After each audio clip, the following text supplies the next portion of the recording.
Hi guys, good morning. This is Jordan ng Suzuki. So, ang next na review natin yung ating Suzuki APB GLX na manual. Pero with airbag na siya. So, ito yung tsura niya. Okay. Sa harap. Sa tagiliran natin. Ayan. Okay. So, mags natin, size 15. Ikot tayo sa gilid.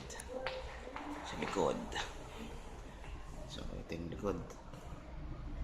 Yan. Pasok naman tayo sa loob para makita natin yung minor changes. Okay. So, yan.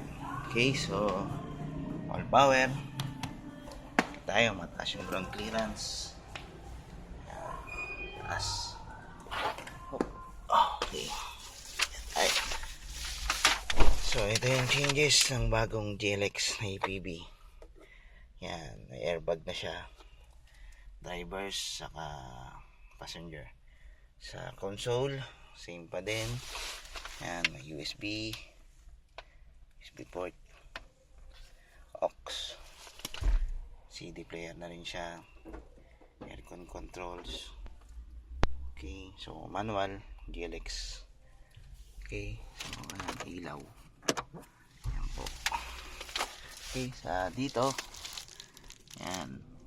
So, itong APB natin, 8-seaters. Yan. Ito yung sa likod. Okay. So, dual aircon din siya. Yan. Okay, isa sa harap, isa sa likod. Okay. Bumaba tayo. Tayo sa gitna.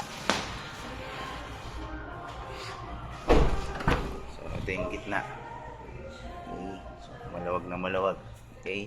So, may armrest din siya. Ito. Ito yung sa likod yan. May armrest din. Okay. Ito yung mga control sa aircon. Yan. Control ng aircon. Okay. Tayo sa likod. Sa natin yung likod.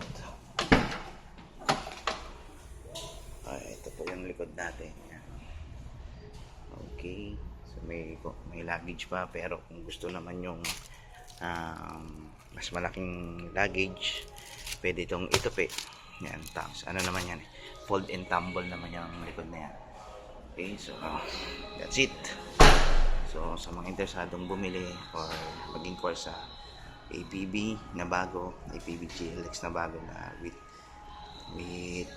airbag, text nyo lang po dun sa number nasa screen nyo. Please like us on Facebook, Suzuki Automobile Philippines. Thank you.